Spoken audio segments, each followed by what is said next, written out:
returning to open session for our board meeting April 9th, 2024. And we'll proceed with the agenda. We'll go through our approval of minutes. The chair will entertain a motion to approve the minutes of the March 19th, 2024 regular meeting of the Board of Education as presented. So moved. Second. All those in favor? Aye. Aye. Any opposed? Motion carries. The chair will entertain a motion to approve the minutes of the closed session of March 19th, 2024 regular meeting of the Board of Education as presented. So moved. Second. All those in favor? Aye. Any opposed? Motion carries. The chair will entertain a motion to approve the minutes of the April 2nd, 2024 special meeting of the Board of Education as presented. So moved. Second. All those in favor? Aye. Any opposed? Motion carries. At this time, we do have public comment. I invite Patty Bible-Ponce to come up. Good evening, Board. On behalf, I'm Patty DeValponce with the BPAC, and on behalf of the BPAC, I wanted to extend our gratitude to the Board and the administration for your support for our annual International Night that was held this past Friday, April 5th at Westmont High School. It was a wonderful celebration of our community's diversity and provided an opportunity for families to build camaraderie and cultural competence outside of the classroom setting. We also want to thank you for your responsiveness to the concerns and needs of our families by working to adapt and strengthen our bilingual program. That is evidenced by today's proposal for the electives at the junior high. This board and administration is very forward-thinking, placing a high priority on embracing diversity and cultivating excellence. For that, we are most grateful. Thank you. Thank you. Thank you. Thank you for that. Okay. We'll proceed with the consent agenda. The chair will entertain a motion to approve the consent agenda as presented. Personnel recommendations. Brian Dunn, Athletic Director, Westmont High School. David Connect, Volunteer, Westmont High School Track. Approval of the DAOES representative. Thank you, Jack. And student tours request. So moved. Second. Roll call. Ms. Redonio? Yes. Mr. Avia? Yes. Ms. Conover? Yes. Ms. Rogers? Yes. Ms. Stuckey? Yes. Ms. Hoover? Yes. Mr. Marin? Yes. Motion carries. We'll proceed to our information and discussion, starting with our RFQ for our architect presentations with the first presenter. So tonight we have two presentations from two different firms. The first one would be Leggett for the architect RFQ.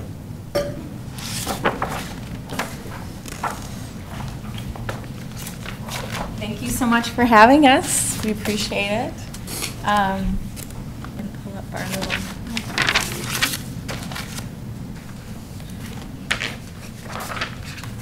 So we have handouts that we've left with each of you on the table, but for the sake of the audience, we have copies of the same presentation that we put up online. So thank you so much for having us. We felt like we had such a delightful interview and conversation with you, and we wanted to introduce Leggett Architects to you. We are your neighbor. I actually live in Clarendon Hills. Kelsey lives in Oak Brook, and Rob lives in Lisle. We will put you first in terms of what we can do for you. We want to cover a little bit of our experience. We've been around for 60 years. We have education at the heart of our practice. And we've worked with E.O. Sullivan and Core Strategies, the people you've hired to help with the passage of a referendum. We've reviewed and attended that meeting and kind of understand that schedule, and so we feel like we can align and really dovetail with them with the plans that they have put together. So the work that I want to just highlight is we can do pre-K all the way up through high school, and the two examples that we're going to start with is two consolidated districts that are nearby. So the District 200 is a consolidated district that we worked for, and we completed the Early Learning Center there for Jefferson. And then the Laraway School District is also one that we helped pass the referendum for. So the two on the first page are the LaSalle Peru Township High School. We believe that you know Steve Rubleski, he's the superintendent there. It was a past referendum, and we did a model classroom to really show what 21st century learning can look like, and then that momentum of improved learning outcomes through design helped pass the referendum. So telling a story that's compelling, that improves learning, is something that we are happy to support and help you through in a master planning process. And then the Jefferson Early Learning Center, as I mentioned, is a product of E.O. Sullivan and Core Strategies passing the referendum and developing that project with us. So it's one that has made a huge difference in the learning outcomes. They had renovated an existing elementary school, and none of the fixtures fit them. None of the building really met the needs for early learning. So the new building, it was built on the same site, just behind where the existing building was. And so that the kids actually learned from the construction site as part of their process. So it was kind of fun. So two other examples on the flip side of that sheet. Conrady Junior High School is with North Palos School District 117. We've had a relationship with that district since 1992. And Conrady was a 60s era building, and the board was getting to that point where they knew they hadn't been putting in the amount of money they needed. There's a lot of deferred maintenance. The building was aging, wasn't meeting their needs, so they decided to run a referendum campaign, and we helped them with that campaign, but unfortunately it didn't pass. But they were asking for a $35 million commitment from the community to build a new building, and the school district was going to put in $20 million of that. So when the referendum failed, their backup plan was, we're going to make a commitment to this building, and the money that we committed to the referendum, we're still going to spend. So we helped devise a plan where they phased in that $20 million spend over 7 years. So they added 2 small additions, classrooms plus a new main office addition. Plus we renovated just about every square foot of the building, new roofs, new windows, new doors. So we helped them overcome that initial failure and make that building a success. And the before and after pictures I know are small, but it really tells a powerful story of how that building evolved because of that effort. Laraway was a little different story. So again, we had a long-term relationship with them. They had been planning to build a new school and were building consensus with their board and their community for about 10 years. And during that 10 years, warehouses started going up in their district. So they had a new revenue stream that they didn't expect. So IKEA, Amazon, a bunch of other warehouses. So they were able to leverage that new tax revenue to offset the sale of bonds. So their community, about 90% of their community is at the poverty level or below. So they were able to pass a referendum easily because there was no additional burden on their community because they were able to leverage that new tax revenue source. So we helped them with that process, and we were able to help them with graphics. So there's a small handout that's part of your packet. So we helped create this type of deliverable for them to help get the word out to their community. We have in-house graphic designers that can help with that type of thing. So we are able to offer that service to you as well. So we're going to switch gears here quickly and talk about the process. So Kelsey's going to take you through the potential get it to yes on a referendum. Any questions so far? This is an open forum, so please ask them as you go. So looking at the master plan project schedule, this is one way that we can get towards that referendum process. So what you see on the left there, it is taking into account what E.O. Sullivan talked to you guys about during that facility planning meeting. And this one is looking at getting you to that August board meeting to hit that date of whether you're going for the referendum in November or if you're going to it in April. And thinking about that and thinking through it. So we have a 5-step master planning process, proven process that we go through. Starting out with the gather phase where we understand your schools and we understand your community and get to know them in multiple ways. And some of those ways are with those community engagement sessions, which we can overlap with Core Strategies and E.O. Sullivan on that information. So much like at that facilities meeting, when Colin was bringing up how they would have those community engagement sessions, we could be there at the table. And also bringing up how you would have an architect on board that would need to get into the buildings to understand them. That would be part of that gather phase as well, to get to know your buildings of where something might not be working so well. And that goes as far as maybe the roof is failing, or it could be, is this working for you educationally? Is there a way that the educational delivery could be slightly different? And that's where some of our experts who are educational planners will be there for you to look at it from that educational planning lens, as well as architectural lens, and having other architecture experts on that same team. The building envelope Yep. experts as well. Yep. Going down to that second one with that envision phase, and really defining what your goals are and understanding what they can be and what your aspirations are. And this is where Colin too was mentioning that you're going to start learning your words from your community of what they really want and what they really need. And this is a very similar process as well. And this envision phase is so important because it acts as a yardstick to gauge every other phase up against. This makes sure that the loudest voice in the room isn't the only voice, that you get your quieter voices in the room. And it really is a true engagement process where everybody is working together to define those goals for the community. Which leads us right into define, where we think about your spaces as they are and what they could be, and maybe what else you need to meet those needs as well. And that's what that define does. And it thinks about it from those envisioned standpoints. Again, all of this is going on through community engagement and while you're gathering phase of taking in all of that information from Colin and from E.O. Sullivan and from your buildings and community.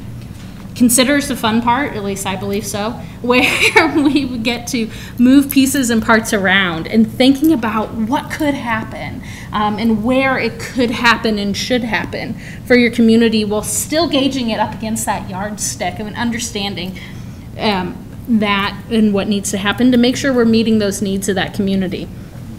And then transform at that very end, understanding the phased process and knowing that not all projects are going to happen all in one summer. That would make schools inoperable, not a great idea. So doing that and understanding your phasing of how projects could happen. This goes as far as a referendum, but it also goes in terms of defining your future for project architect services as well. And the master plan document will support the budget that you're targeting through this process, and your community can support. Yep. Yeah. We pride ourselves in this process as well of being the best listeners in the room. And we like to as well mention that we do have people who are bilingual on our team, so they're able to meet the needs as well of communities in that aspect because everybody's voice is important. So understanding all voices that way. Great job.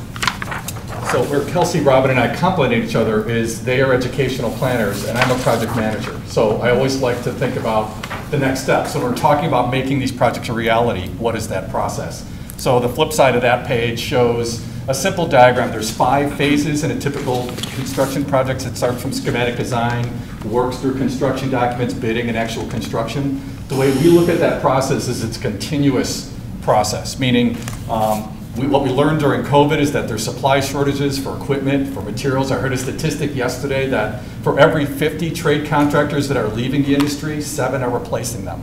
So we know that there are labor shortages that are also affecting material shortages. So what that means is we need to be planning early. And that's what this diagram is saying is we need to be starting first of the year, we need to be starting not for 2024, but for 2025.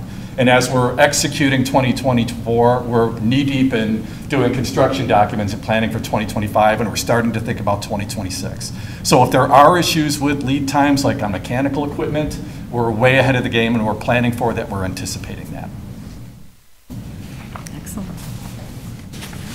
So in closing, we just wanted to make sure that you understand what is unique about Leggett Architects. So Kelsey hit a nerve with me. So it's really important that you understand that we are going to be the best listeners in the room. It's really important for architects to understand the community, what your priorities are. And this master planning process, the deliverables that we shared during our first interview, no two are alike. The results of a master plan for you are going to look very unique and customized around you, right? Because we're going to understand your community and support it thoroughly. So that unique capabilities, if you look at the next page, we've identified those, and that research piece is really important also. Our research is about you, and also bringing our educational planning certification to the table to bring you national trends in learning so that you can measure how you're doing compared to others and how the educational adequacy of your buildings is working. So that research will help define how are we evaluating your buildings? How are the educators doing in those buildings, and how are they supporting these educators, right, to do their best work? So being the best listener in the room, and then also bringing the research, the national expertise to the table. And I think you're next. Also, in terms of educational adequacy and visioning, like Robin mentioned, we are educational planners. So breaking that down, that means that we understand curriculum and understand how to integrate curriculum into the building and built environment, which is super advantageous in the aspect that then the building becomes more than just four walls.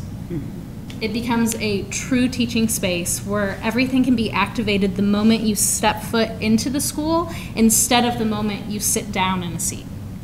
So bringing that whole idea of having this hugely engaging building as part of the process of starting the learning process can become such a powerful tool for a community.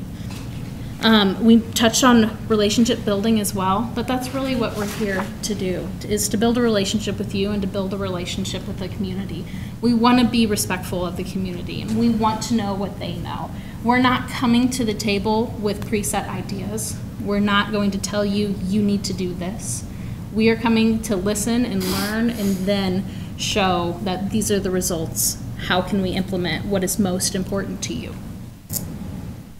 And as architects, we love what we do, right? We really do. And our expertise, we have spent, the three of us have spent our careers in pre-K-12 environment. So we know what it means to be a district architect. We know what it means to work with you and your community. But it's about the people and the relationships. So that's very important to us, is that we develop a relationship not only with you and your staff, but with your community as well.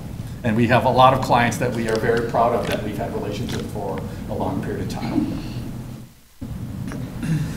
Questions that you have for us?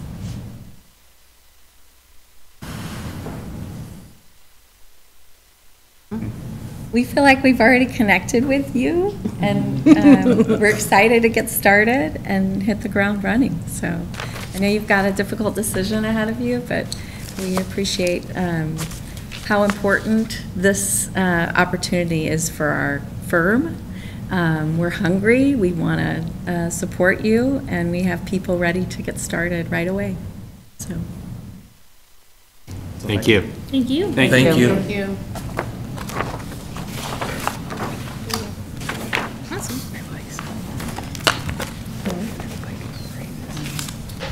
So the second firm we have tonight to present is FGM.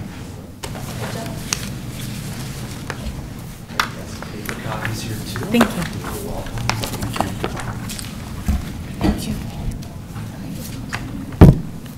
Thank you.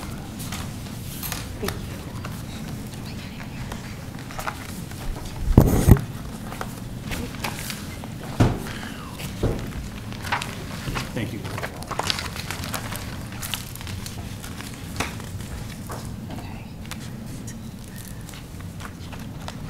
Hey, everybody. So we have shared here on the screen as well. I'm Allison Sternquist. I'm the project manager with FGM Architects, and this is Mike Denz. He's a design principal. We also have one other team member that was here with us last week, Troy Kerr, who would be the principal in charge working with the district. Unfortunately, the single most important job title that he has of dad has required to him not be available today. Hopefully you all understand, and we feel that his priorities are in the right places this evening. So we're going to quickly go through some similar things to what you heard, and I want to put right out there that you do not have a bad choice tonight. There's no bad option. That you have two quality firms that are going to be capable of helping you get where you need to go.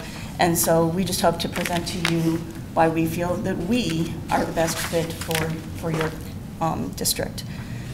So FGM has been around for about 80 years. It's an Illinois born and bred firm. We also are based out of Oak Brook. And the bread and butter of what we do is Chicago region PK-12 work. We've been doing that for over 50 years. And the leadership team that we're putting forward for you has over 130 years of experience doing almost exclusively PK-12. Everybody on the screen, as you were, we've all done PK-12 for the vast majority of our career. It is what we do, it's what we know. Of the team that you see here, the three I mentioned, Mike Denz, myself, and Troy Kerr, the main faces that you will see, and we are the leadership group for the Chicago Region PK-12 group.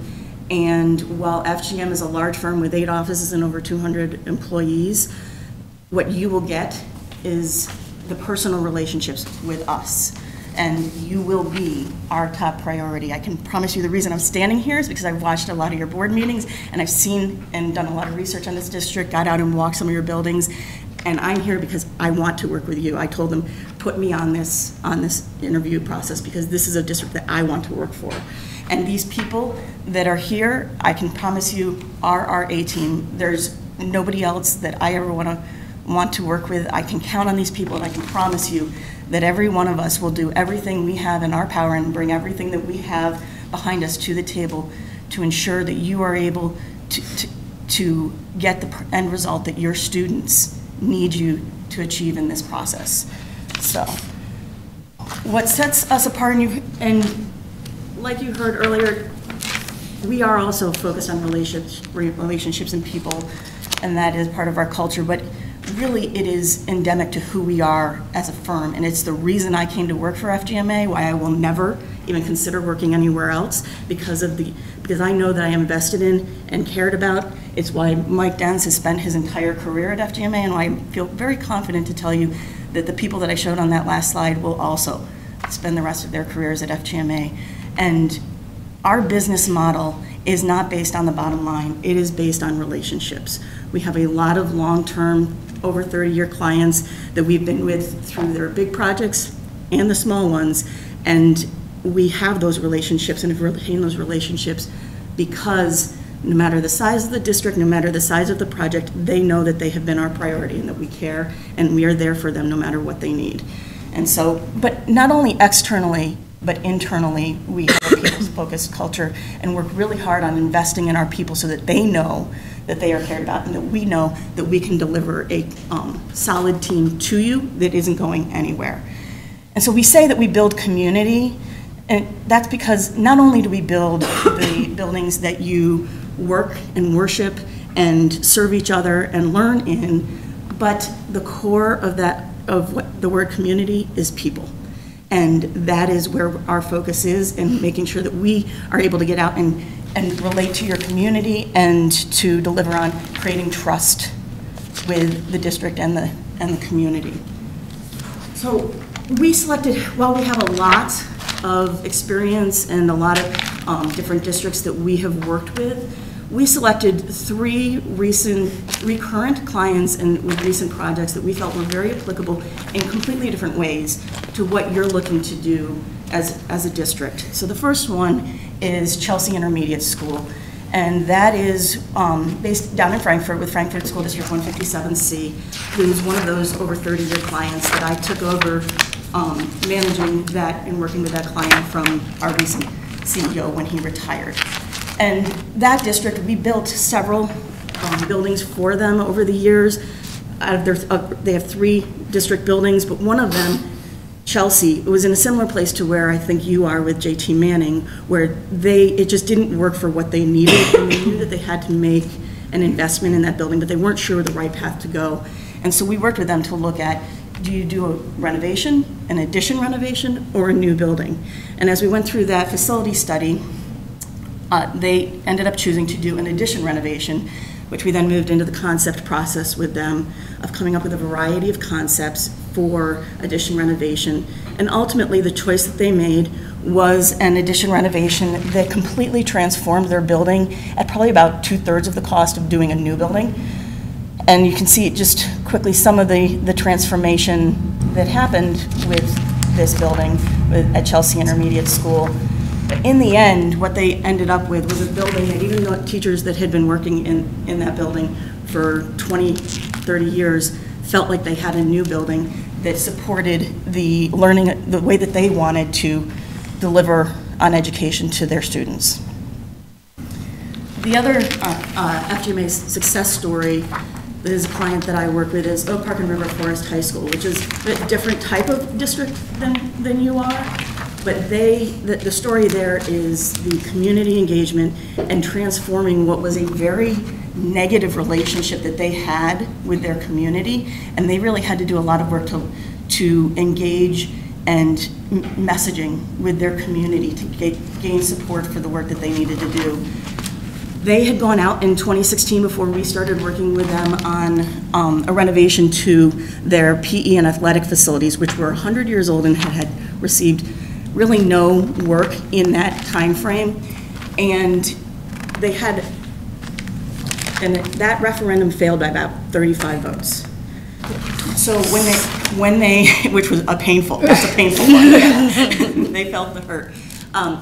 What they found afterwards is that the problem was that the community didn't trust them and that they hadn't gotten the word out in the way that they needed to. And they actually had a group in the community that was actively campaigning against the project. So they brought together what they considered a team of rivals. They had members of the administration in the district, but they also brought in members of the community that supported the referendum and members of the community that were against it. And they created the Imagine Committee. And that, from there, they worked on creating a 5-project master plan that they brought FGMA in to implement in 2019. The first project that they did was Project 1, where they focused on, they had the fund balance to do a project that they could show the community the difference that investment in their schools could make. And so that, sorry. When they finished that, they were ready to go after Project 2, which was the controversial education and PE facility one, but they knew that they still had a big hill to climb with the community. And Greg Johnson, the superintendent and the administration, and I, and members of that Imagine Committee actively worked together for the last several years.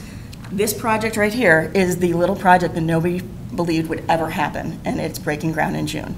And the reason it is because of the outreach that they did, the tours that they did with the community, the messaging, the bringing people in and getting them involved, the passion that was created out of those members of the Imagine Committee that actually created a foundation that did fundraising for the project, for not only this project but for future projects.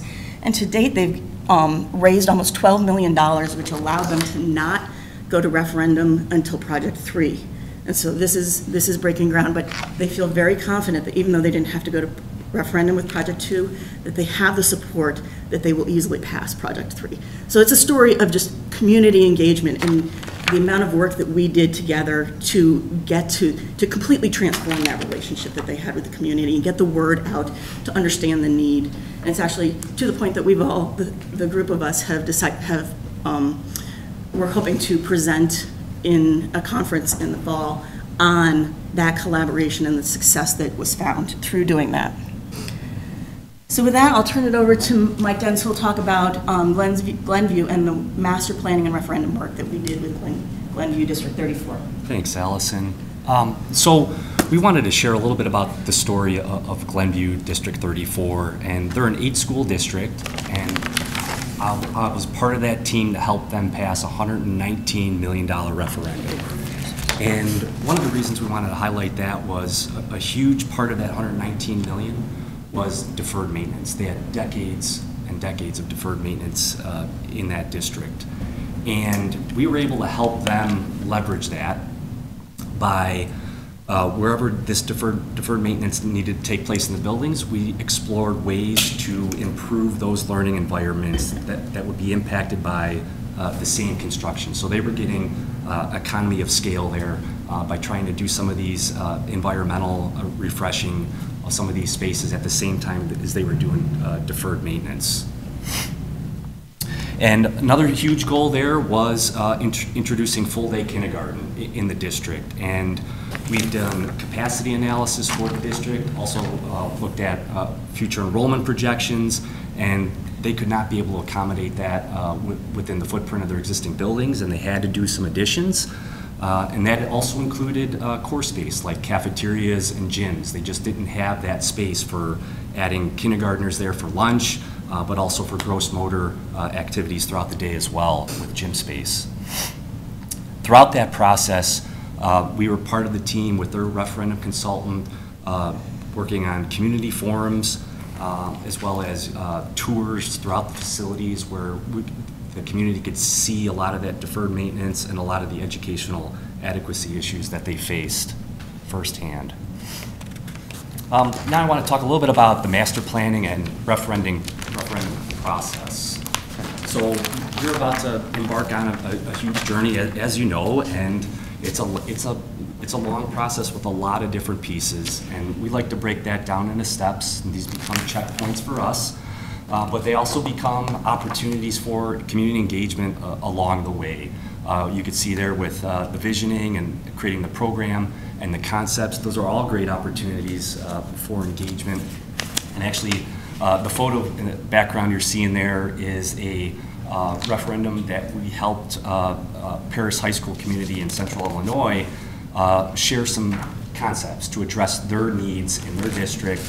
We printed out large-scale plans, put those down on the gym floor, and we were able to walk the community through a lot of the site arrangements and the different building configurations and really start to talk about the planning concepts at hand and how they could best help the community. With that, the research phase is really the nuts and bolts, where we're starting to get into sort of these three key ingredients here. One of those being infrastructure, which we like to refer to as the facilities conditions assessment. So there we're evaluating with a team of engineers and architects. We're looking at the building systems, we're looking at roofs, walls, and interior finishes, and what it would take to improve all of those, and what is the expected lifespan of what's remaining.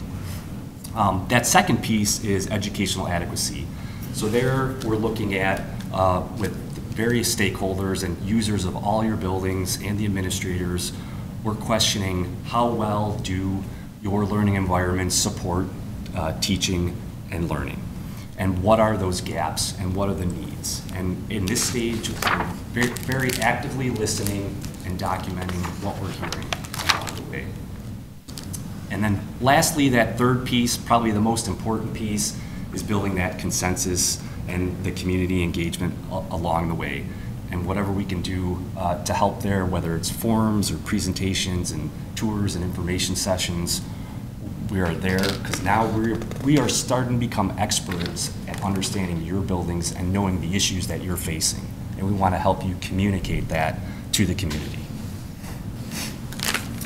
With educational adequacy, the conversation is framed around all of these, what we like to call spatial attributes. These are all key things that go into making successful learning environments. For example, with acoustics, we may learn from a facilities conditions assessment that, hey, we need to replace mechanical units in a certain wing of a school. And we also know that that system creates a lot of background ambient noise, which is not great for teaching and learning in a space. So we want to bring forward those solutions to help correct that moving forward. Creating that vision. Master planning, we know it could be overwhelming. And we want to establish those goals and objectives, but then we want to start prioritizing what are the needs and what are the wants. And the sooner we can do that, the quicker and the more efficiently we can move into the planning and programming phases, the fun design phases. With that programming phase, this is where we're starting to list out everything that's needed to improve the educational adequacy within the building. So looking at your existing spaces, taking inventory, but what are also the new spaces you need. And here we're always benchmarking to square foot best practice standards per square foot per student here. And there's two reasons we do that. One is we don't want to overbuild, because we know every square foot costs dollars at the end of the day. But we also don't want to underbuild, because we know this is something that, this is an initiative for the community that's going to withstand decades and have to survive change for decades to come.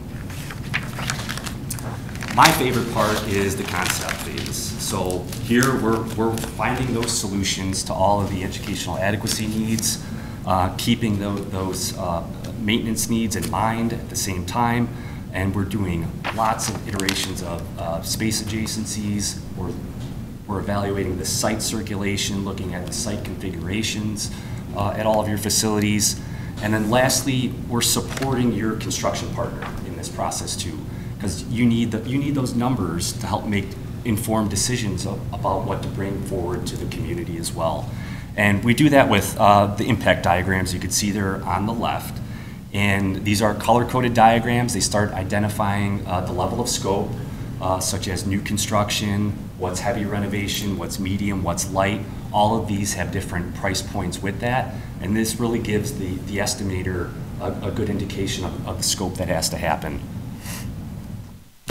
Decision-making, we'd like to establish a framework for this, and we refer to this as tracks.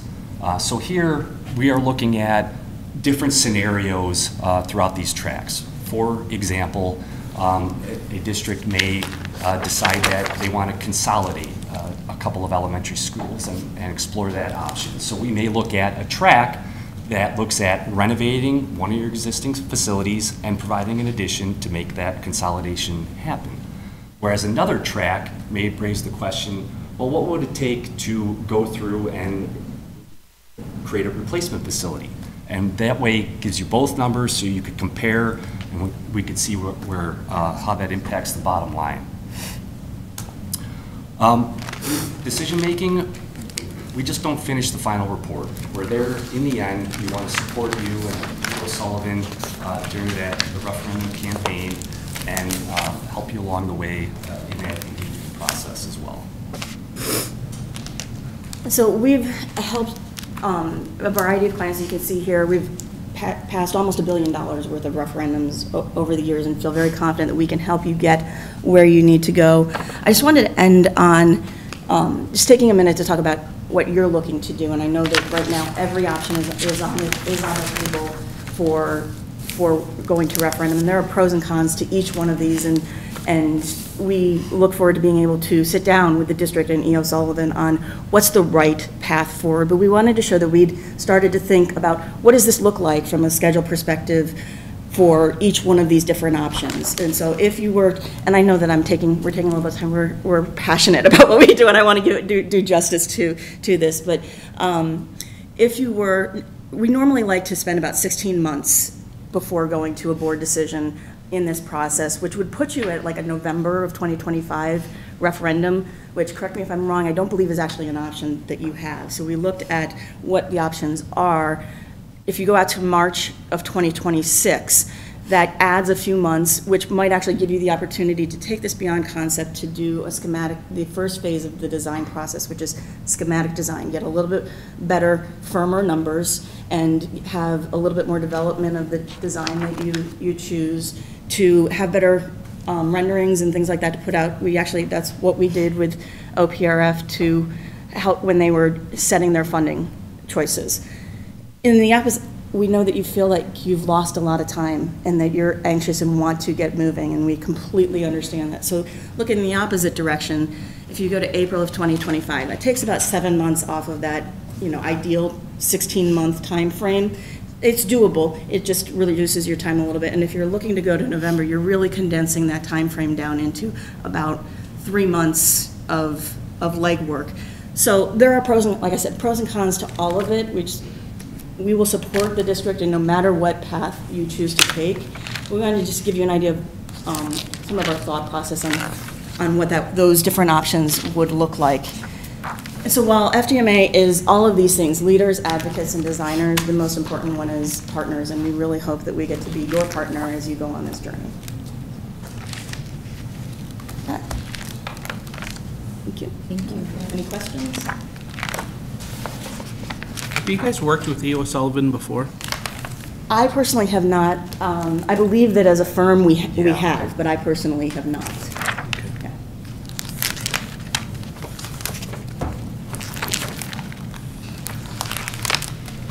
Thank you. Thank you both. Appreciate your time. The next step would be the board to approve an architect at the next board meeting. That would be April 23rd? April 23rd. And I'm sure there are other questions as we delve into this that we likely will pass through Anthony. We'll reach out for you if you have questions, or board members if you have more questions. Just a question on the proceeding down our agenda. Am I going to the summer school? If you want, yeah. Okay. Yeah. Yes? Yeah. Okay. Oh, there she is. I did not see it. So just being clear, we're just moving ahead a little bit, and then we'll go back in order, but this is our summer school presentation for. All right, so we had, what's really cool about Westmont, one of the many things, is that so many people are involved in making summer school a success. So there's some really cool things that we're going to offer our students this year for summer school. So for elementary, similar to last year, there will be a June Boost, which is really, it's invitation only, and for students who are reading below grade level, the focus will be on ELA and math to really help them not have that summer slide over the summer. We will be offering the really highly attended STEM program. Steve Ritz is going to run that again. It will be held at Manning, and it'll be those 3 one-week sessions like it was last year. Same grades? Same grades, yes. Yep, incoming 2nd through 4th, so it'll be the exact same as last year. And then the June Boost is incoming 1st through 5th, actually, not 4th. Jumpstart to Kindergarten is something new that we're planning to offer this year. Sam Sinovich is really passionate about this one, and it sounds really exciting. It'll be a 4-day program prior to kindergarten, prior to the school year beginning, where kindergarten students will have a jump start to the school year. They'll work on some of the academic readiness, social interaction, fine motor skills, school routines, so that they can really hit the ground running once the school year starts. Edith is running, she's going to be a big part of this Jumpstart to Dual Language, which also is super exciting. And this will run July 22nd through August 1st. And there'll be 8 days of really engaging activities, which is also going to include 2 exciting field trips that are focused on learning and practicing Spanish. So those are the elementary offerings. Can I ask a quick question? Sure can. The June Boost, I'm just a little confused on the eligibility piece where it says That dual is- language students. Yeah, so there was a typo that I fixed in there. So it's really for, it's invitation only I for see. students who are reading below grade level. Got it. Yes, I see. absolutely. Okay. I caught that at like right before I came up. I didn't Oh, think geez, that that's was right, not so. Thanks. Yeah. Okay, so for the junior high, a reading and math rising, so it's for rising 6th through 8th grade students. And that's similar to the June Boost in elementary, so it's invitation only. The really fundamental reading skills, writing, and then math problem solving will be the big focus for that program. Step Up for the class of 2020, so all incoming 6th graders will have the opportunity to do Step Up. And it's a 2-day full morning program to really help with that transition to junior high. And then the junior high will also offer Compact HCC Math, which is that online opportunity that we offered last year, but it's for recommended students so they can jump from 7th grade to Math 1 in their 8th grade year. So at the end of the course, they'll have to they'll take an assessment, and they need to score 80% higher, and then they can start in Math 1 in 8th grade. High school has some really cool things too. So credit recovery, same as last year. It's for rising 10th, 11th, and then 12th grade students who are credit and skill deficient, and this gives them the opportunity to recover credits and be on track for graduation. The jump to AP Geography was really successful last year. That'll be offered again. It's really designed to expose students to AP Human Geography and the content in that course. Transitions in English and Math will be offered again. and it's for any students in literacy and math who are in literacy workshop or math IA. Freshman orientation will be offered again, so for all incoming freshmen and then transfer students to Westmont to really become familiar with the high school and to be able to transition into high school smoothly. Summer bump, honors math, pre-calculus. This is designed to enrich students' learning, and they will meet and work with educators for building skills so they can participate in more rigorous content at the high school and college level. And then acting out summer camp is all about acting. That sounds exciting too. So that's it for our summer school for elementary, junior high, and high school. Any questions? I've got a quick question. Sure.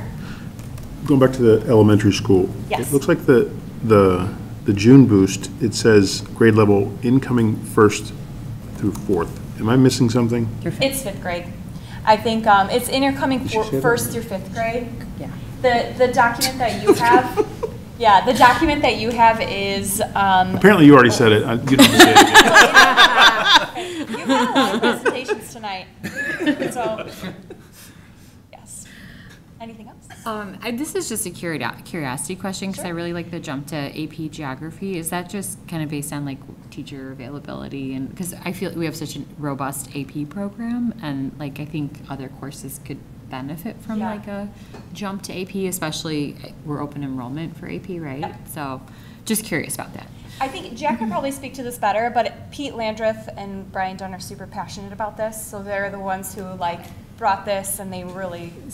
The other thing is that it's our only AP offering for freshmen, and it is.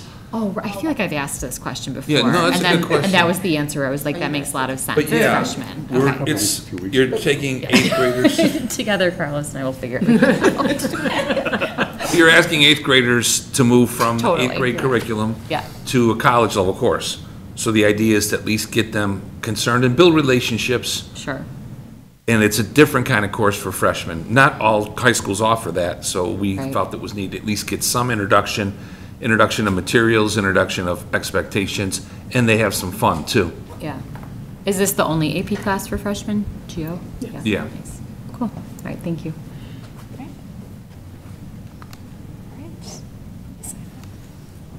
Any other questions? And then with these, I think you've had it and listed, but transportation is needed for these students. So I just X'd out of it, but some of the programs will offer transportation if needed. Some of them do not. And so we'll have it clearly It will be stated very as they clear, sign up. yes. Okay. We have bus service. don't There we? is a universal summer school route. That's what it was, yeah. Yeah. So good that you're asking those questions again, because there are many parents that weren't aware. And, Yeah. Absolutely. What's offered, so.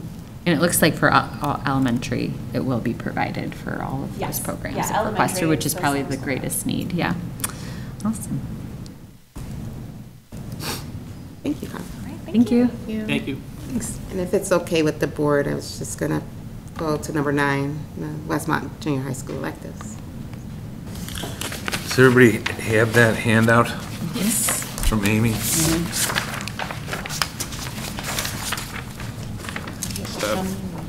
She's doing interviews for a position at the junior high tonight. Primarily, we're offering, as part of our dual language program for 6th graders, it's an elective. Students can engage in additional Spanish instruction. They can also do that in 7th grade if they're part of the dual language program. And we have had traditionally an 8th grade Spanish class too. So this is supplemental to the dual language program. And then I think you have a handout that has very thorough, anticipated some questions, and talks about the reasons for moving in this direction. It's actually strengthening the Spanish language acquisition process and education for our students who are interested. If, let's say, someone's in the dual language program or students in the dual language program and the family and student decide they want to do band, then they could absolutely take that as their elective, or choir or art. But if they wish to elect to do additional Spanish work, they have that option.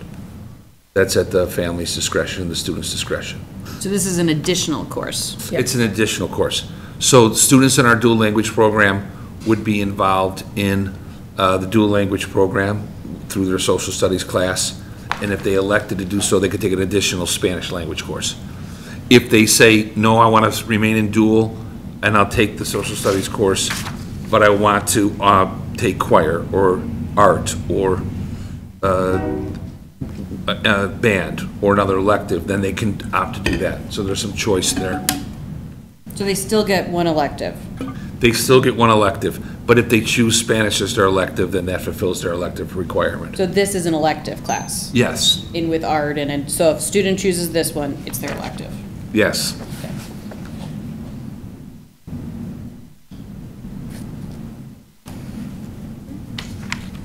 Any other questions? All right, so we'll return in order and go back up to number 2 with our discussion for CLEAR.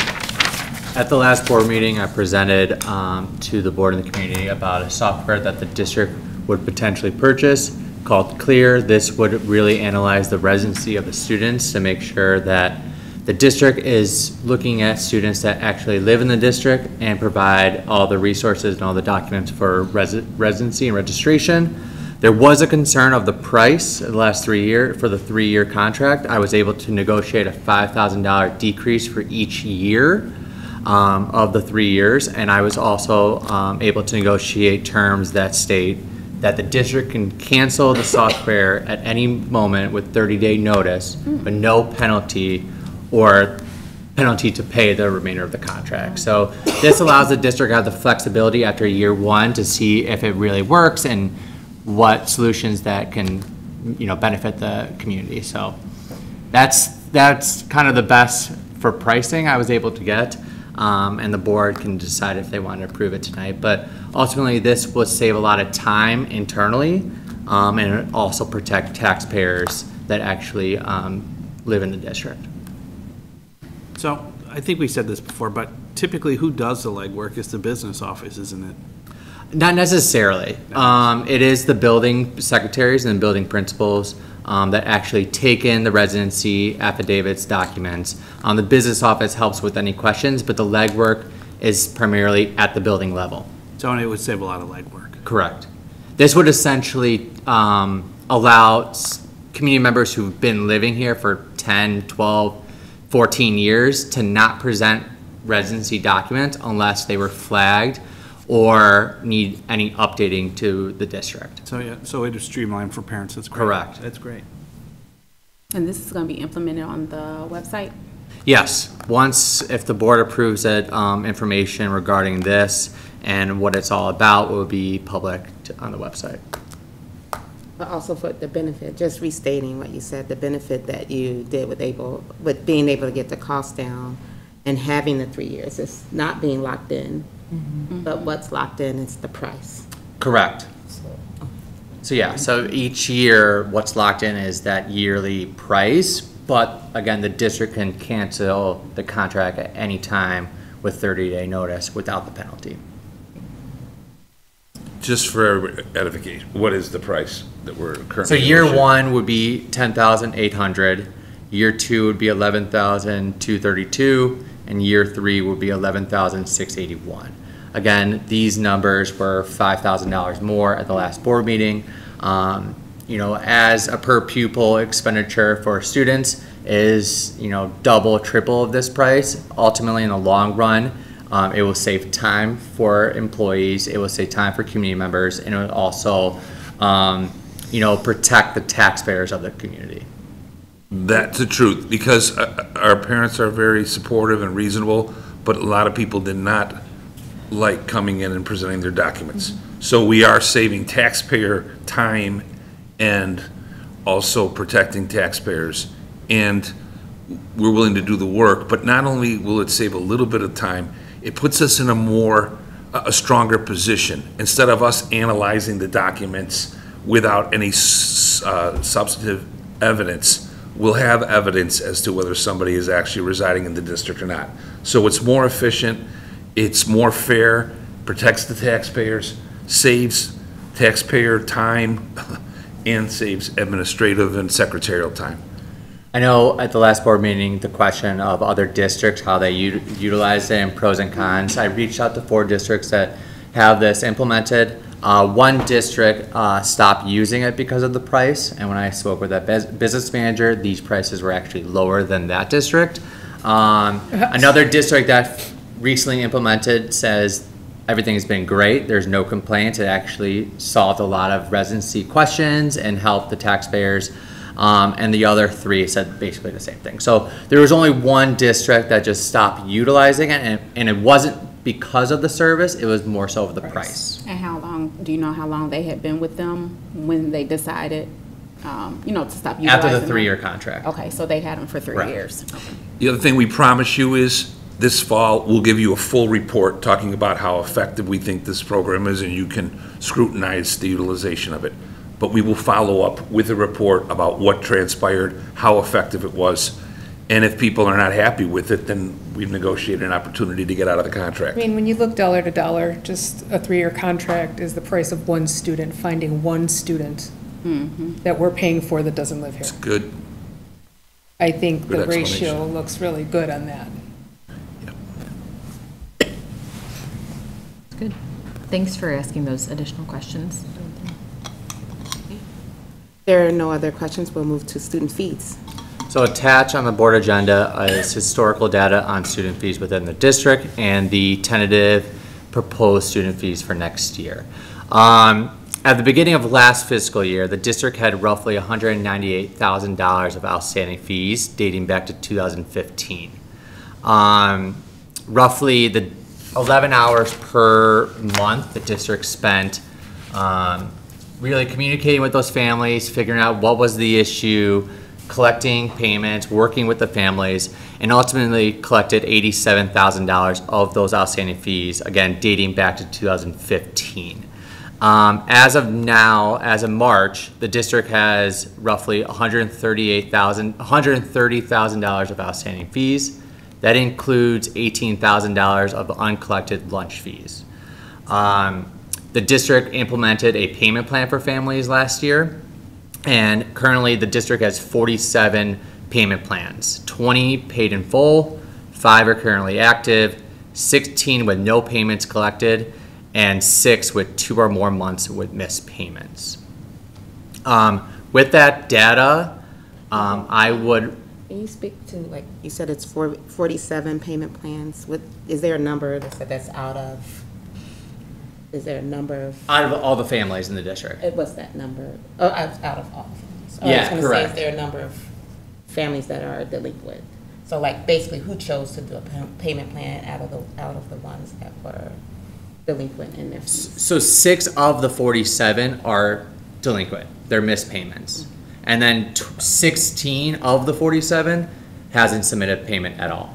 But is there a number that did not do How many families total owe money, I guess? Owed money, yeah. So I'm trying to figure out how many people chose to do the payment plan of the ones that are... Say there were 200 families that were Correct. delinquent over the last, Is there I can't do the math, 10 Just years. using a number, like, is this a low, is 47 a low number compared to the amount of people or families that are I mean, delinquent? it is a significant low amount based on the families in the district. It was an increase from prior year. So last year, there was only 11 payment plans. This year's 47, but in total of the district and all families, it is a significant amount of, not many families utilizing the payment plans, and all families are welcome to utilize a payment plan. It's just sticking with the payment plan, and that's what the business office is currently seeing and fear that there is a regression of what happened dating back to 2015 of uncollected fees. Families not sticking with the payment plans. So, the business office is recommending to stop offering payment plans based on this data, and really initiating collections and having a stern collection process of families with $250 of outstanding fees. Any questions on that? I know that's new, but again, if you look at $130,000 of outstanding fees, you know. That could have been pool maintenance. Correct. What, on average, what are annual fees for a family? So like when you're saying Stern collection of approximately X amount of money. So it really depends on the building Right. level. I mean, looking at it on the board agenda, there is the school fees. So it breaks down all the building fees tied to specific buildings. So for example, junior high's registration fee is $154. That's a required fee for all junior high students. There's a technology fee of $80. So there are required fees, but then there are also voluntary fees if you do sports, if you do band.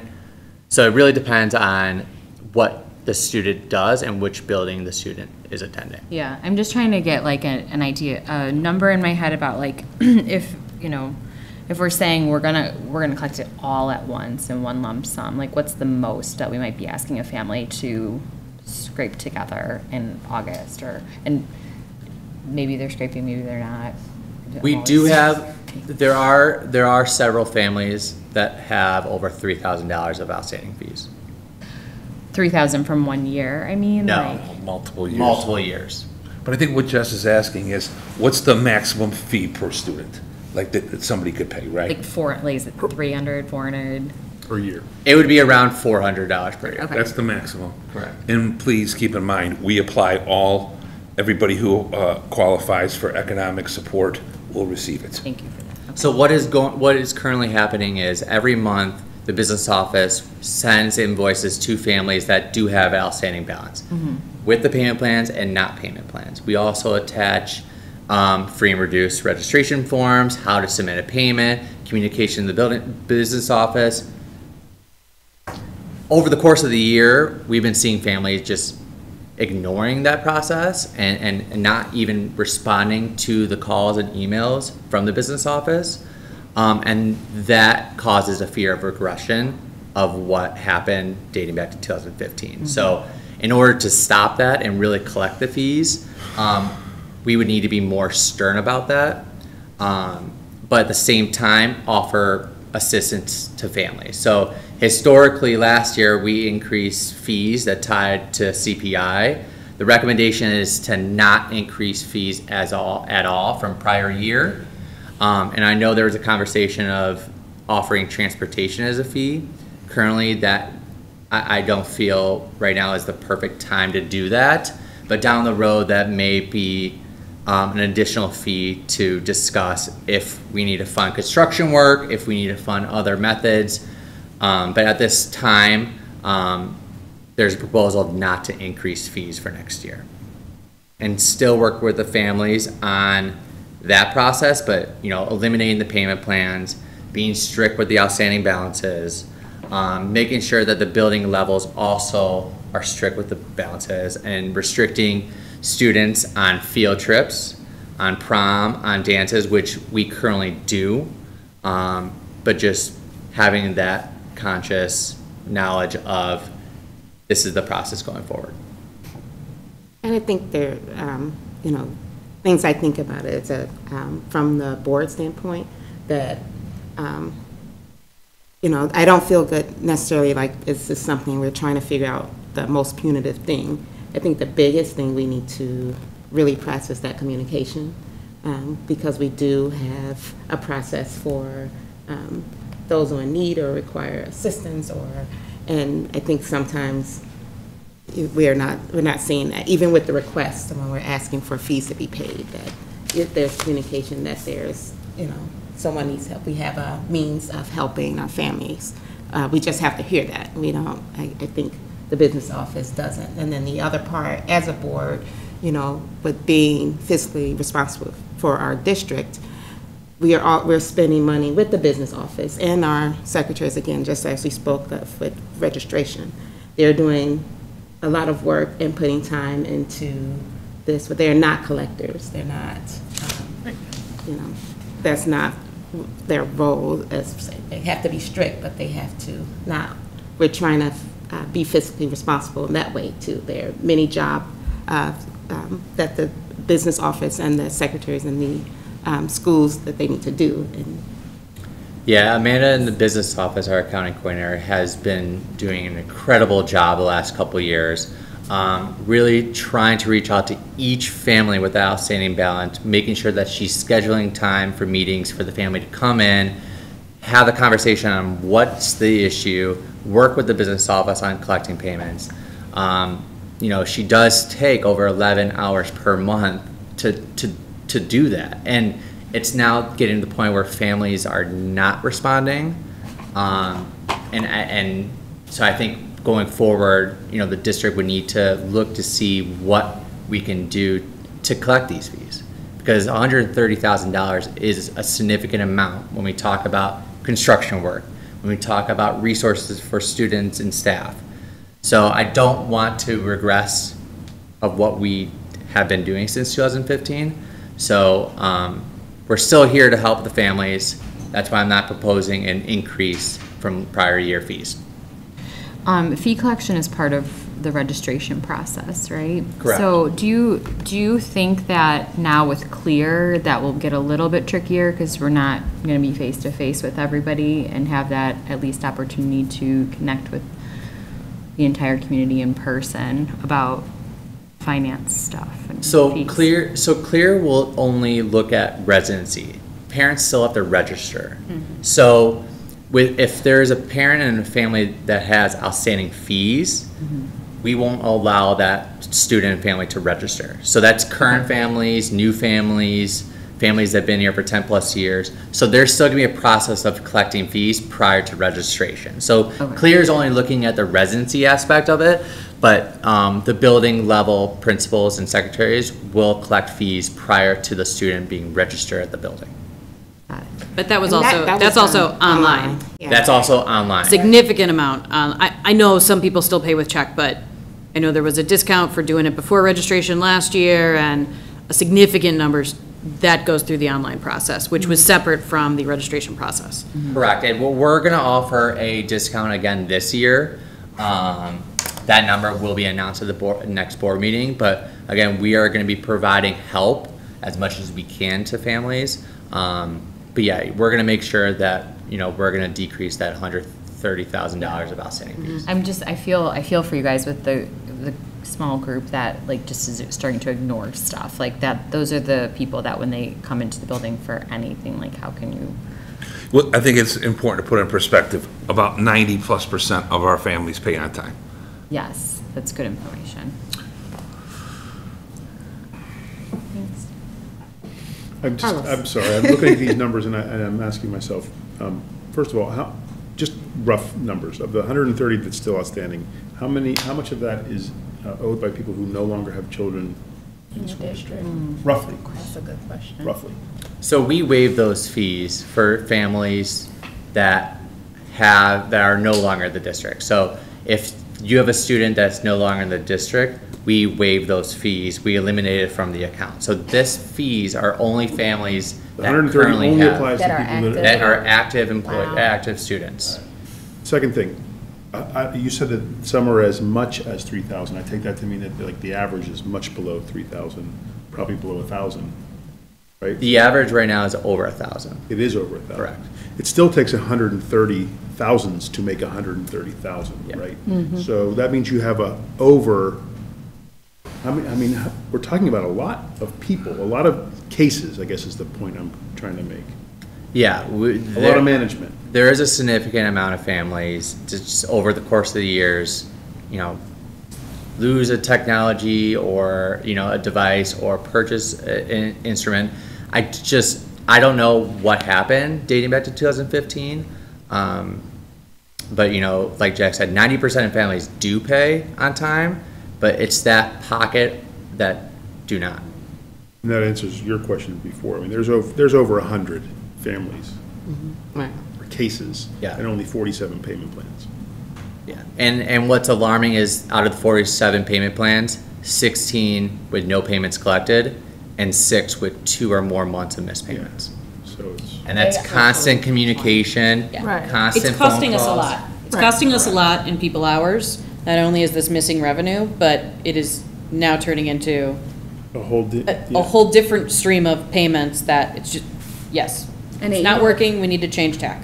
Even with the payment plan, they can still go online and still Yeah. add to those payments. Yeah, and we actually help over the phone do payments. So the business office also asks for assistance and you know, and basically say, we can walk you through it, you know, over the phone, or come in and schedule a meeting, we'll walk you through it. It's just a lot of families within, you know, the 47 or those who have outstanding fees don't take that, you know, path of reaching out and utilizing the help that the district's providing. Or even doing the online in addition to the Correct. payment plans. Correct. So, you know, I as of now, I would recommend not increasing fees next year, because one, that just adds to the uncollected revenue. And also, I think, you know, we need to look at the bigger picture. So as of now, you know, my recommendation is not to increase fees. With this going into effect, will you have a blurb now going into registration stating, payment plans are gone, reach out for assistance, we will go to collections? Yes. Okay. Once board approval of the April 23rd meeting, the next day, we'll be talking to the building principals. Okay. And doing that message.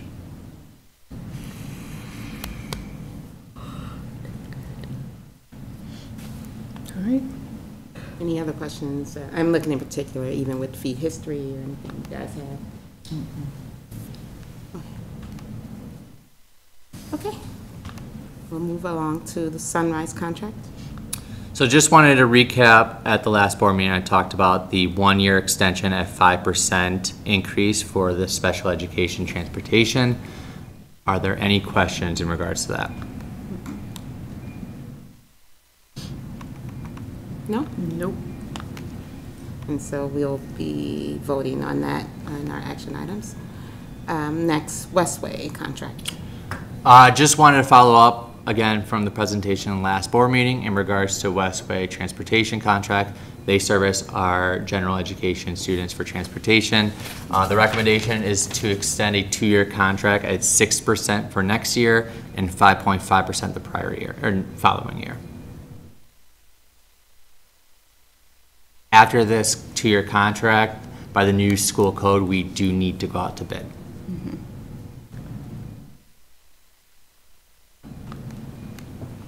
Any questions?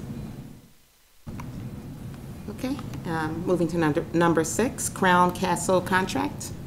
Yeah, so since 2005, the district has rented a cell tower on Oakville Drive that is working with T-Mobile.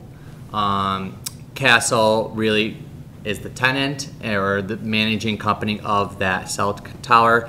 They did reach out to me to negotiate terms to extend to 2061. So in the process, the district receives rent payment from T-Mobile of $2,553 per month. With this new terms to extend it to 2061, the monthly payments wouldn't change, but the district would receive a 3% annual increase each year, and then a 15% revenue share of all future tenants. So again, right now we just have T-Mobile, and then also a $10,000 signing bonus if the district does decide to agree with these terms. So there are additional perks to extend this. There isn't a con to this. So my recommendation is to extend the contract. So the signing bonus is regardless? Is that what you're saying, that we sign again with Castle, we get the signing You get bonus? the signing bonus. And prior contract, that wasn't negotiated. And then if somebody else besides T-Mobile wanted to use the tower, there would be that 15% revenue share? Correct. Okay. I feel like I know nothing about this random cell tower. So, you guys all know about this cell tower thing? No? I don't know. Okay, anyway, I guess I'm just wondering, like, Why do we own a cell tower? Yeah, like, is this just like an income cell tower? That's how, what is it? So back in 2005, the district, I don't know the conversations with the business office and the Board of Education, but there is a cell tower within the district boundaries that allows, wireless companies to utilize that for networking. It's within the district boundaries, so I think that's why the conversation started with the Board of Education and the business manager. So there hasn't been any issues, and the district's been generating revenue per month.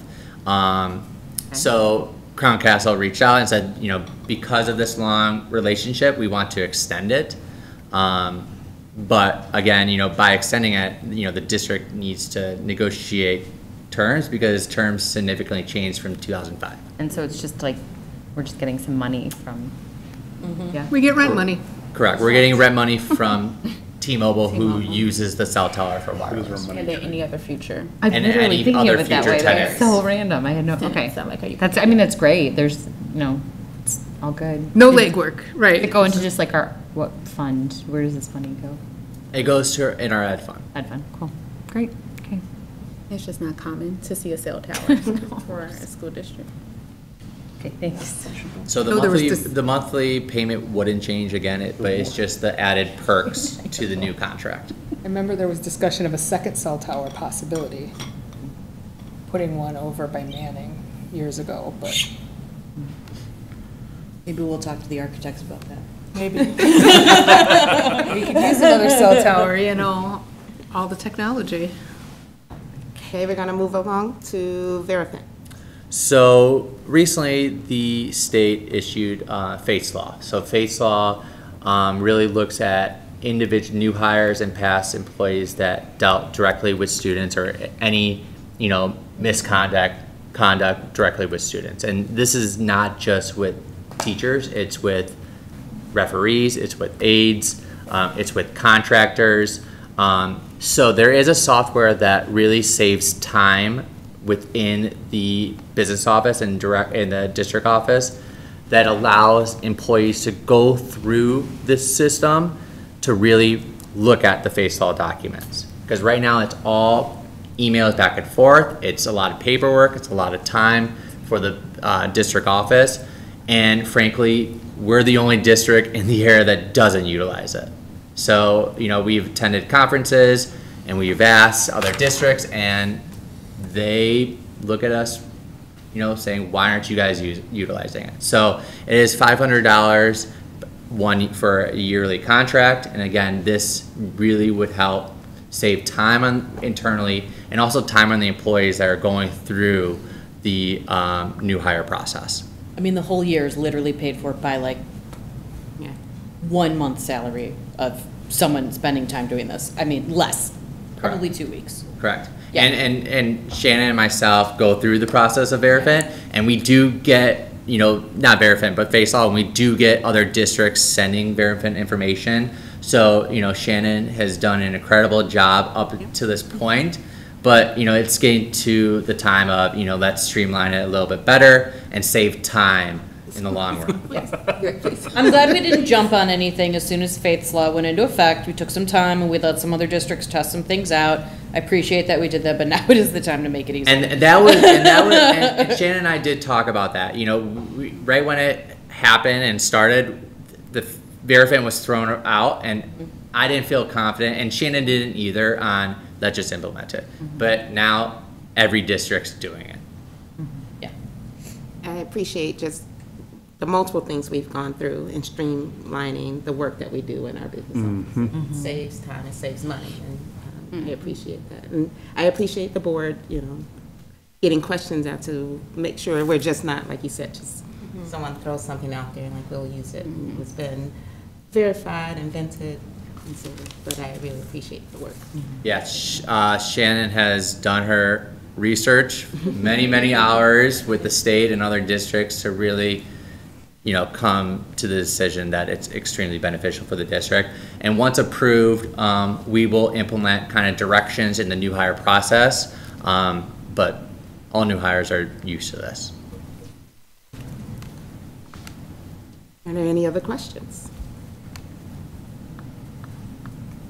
All right.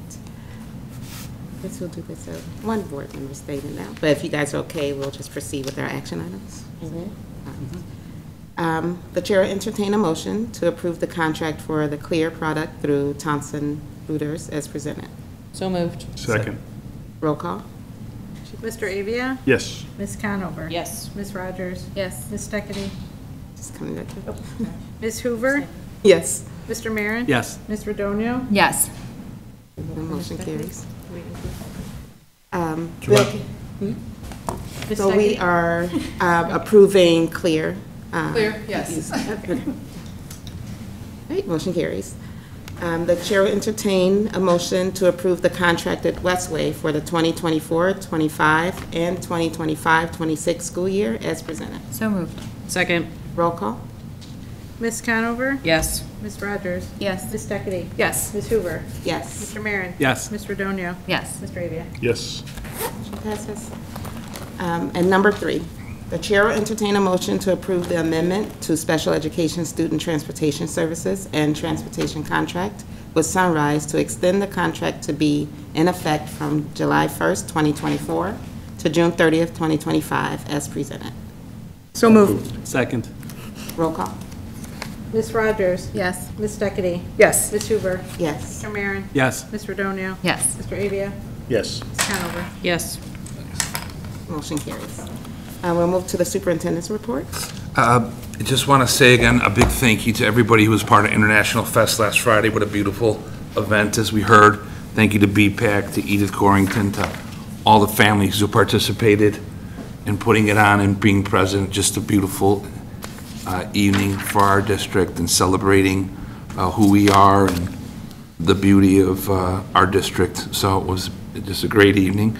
This upcoming weekend, we have the musical at the junior high, which is very exciting, and hope people come out and support our students and enjoy the show. It's just a small fee, just a donation fee at the front to get in. Thank you. We are in the middle of testing season. I'm so very proud of how serious our students have taken this and the support of our parents. We still have a little time left in the next couple of weeks, but we're off to a strong start. Students are taking it so seriously. The teachers have prepared them very well, and we try to really emphasize, just do your best. That's all you can do. The scores will be appropriate at that time. So we want, everybody has worked hard, we've prepped hard, just do the best you can. That's all we can ask for, and the scores will come through and be just fine. Attendance, we are in the home stretch. We have some great attendance data and some pretty good attendance data. We need our entire team to finish strong in the fourth quarter, and we will accomplish something amazing. But we need our students at school every day possible. So please, and that's only accomplished through a team effort. We have great schools, and we need our students present so they can take advantage of the education. Oh, April 16th, please, to our board. I've been trying to keep you updated about that. We have a student presentation in conjunction with some professors from the University of Illinois Champaign-Urbana, and we also will attend to some public relations items. That is the PR committee time. Yes. And so we're doing it overlapping. We're trying to respect board members' time. It would be beautiful if all board members could be there. Administrative members will be there too. I just want to make sure there wasn't a conflict between the two. It's No, happening in conjunction. In conjunction with, because we know how many nights you already give, all of you, and how you have lives. So we're trying to double up so we could combine the evening's meeting. It's still at South, though, yeah? Still at South. Okay. What time? 6 o'clock? Yes. I do not anticipate it should last past 7:15. Yeah, the agenda's out on the website. It's not, it'll be PR and then a strategic plan, which would be the student presentation as far as strategic plan. Please join us. Any questions for Jack or any? Shoot, my brain stopped. I'll ask later. We'll move to board reports. I'll just start in speaking about the time that the board spends, but I just want to speak to that last meeting. We the minutes for is our special meeting, but the board working diligently for constructing our superintendent evaluation. Again, our board, our admin team, they do a fine job in the business office, but the board is also trying to do that with streamlining and making an efficient process for our superintendent's report, not just for Mr. Balderman, but also for future superintendents and having something that's used every year. So we had a good process, a little long, but I think great results for that we will have, working to have a final document for. And then as a reminder that in previous boards, they worked hard to have a process for electing officers. It's not something that's automatic, but with the work that they did to assure that it's not just one thought or one process or one person. We elect officers every year. It can be the same. I was board president for 2 years, but there's opportunity for that role to change and other board members to be in different roles. So that will be happening pretty soon. So the community not to be confused, but we'll be doing that next. It should be the next meeting. Yes. Oh, boy. Make sure you emphasize this last item and the start time. Okay. So any other board reports? Just want to reiterate the musical is this weekend. They've been working hard. It is Tech Week. They're there till 7:30 every night this week. Thursday, we actually have a presentation for deaf and hard of hearing, and it will have a interpreter there. So if anybody needs to come to that one, that's at 4 o'clock on Thursday. I just want to thank you all, the parent volunteers, the teacher volunteers. They're putting in all their hard work and time. The reason I missed closed session today is because we were feeding the kids tonight. So everybody's putting their hands in a community the way I like it. I wanted to just kill two birds with one stone on the international night. It was great. This is the third one that I've been to. I don't know how many there have been before that, but they keep getting better and better. I like the being at the high school was interesting and different, and I liked it a lot. The second bird is also the amazing team we have doing all of the PR, and every time I go to one of these events, they're swarming around, making sure that they're documenting everything, publicizing, getting lots of pictures, getting lots of, it's great. It's exactly what we asked for some time ago, and to see it every single time we go to one of these events, it's fantastic. I apologize, Carlos refreshed my brain. If anybody can tell me how many ethnicities were represented at International Night. I know we say International Night, but we always have a connection to a big folklorical dance. But I know there were other ethnicities there, and just like, I don't know, maybe a quick shout to be like, oh yeah, we learned about blah, blah, blah. Besides I didn't know that Filipinos ate egg rolls. Nice. Learned that. I learned that. They did like a cooking demonstration. Okay. What's that? Well, I know there was someone there doing a cooking demonstration. I think that was new. Yes, there was. Yes, there was. A lot of good food that was free.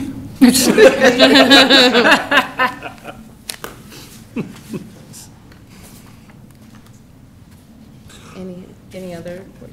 Ange, there were at least 4 others. Okay. I don't remember. That's okay. I missed it this week because I had to work and all these other things fell into place. And I'm like, I've noticed I've seen Lithuanian before and Polish before and Ukrainian and I just wanted to see if anybody knew. I saw Jeremy was there with Capwell, so that was exciting. So yeah. We did establish that 5:30 meeting before the board meeting. Once again, we're trying to combine. So prior to the board meeting, we're going to meet at 5:30 to discuss. Still in my thunder. I'm sorry. She's like, stole my thunder. She's like, that's on my things. Right. So we'll, with that, I'll just go through our future meetings and events. We have Family Literacy Night, April 10th tomorrow, 6 p.m. at Manning. At Westmont High School, 5th grade step-up night is also tomorrow at 6:30 at Westmont Junior High. It's exciting for the 5th graders. And then, as mentioned, the junior high musical.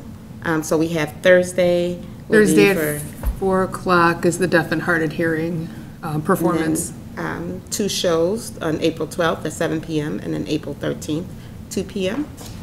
And the PR meeting, committee meeting, we mentioned for April 16th, 6 p.m. with a presentation as a strategic planning part from a few of our students. Institute Day, April 17th, 2024, there's no student attendance. And as mentioned, the Facility Planning Committee meeting will be April 23rd, 5:30 is open. This committee meeting, so it's open to the public. It will be here in Village Hall prior to our regular meeting of the Board of Education at 6:30. So highlighted time is 6:30 start, which means we'll go to close and then open will start at 7 here at Village Hall.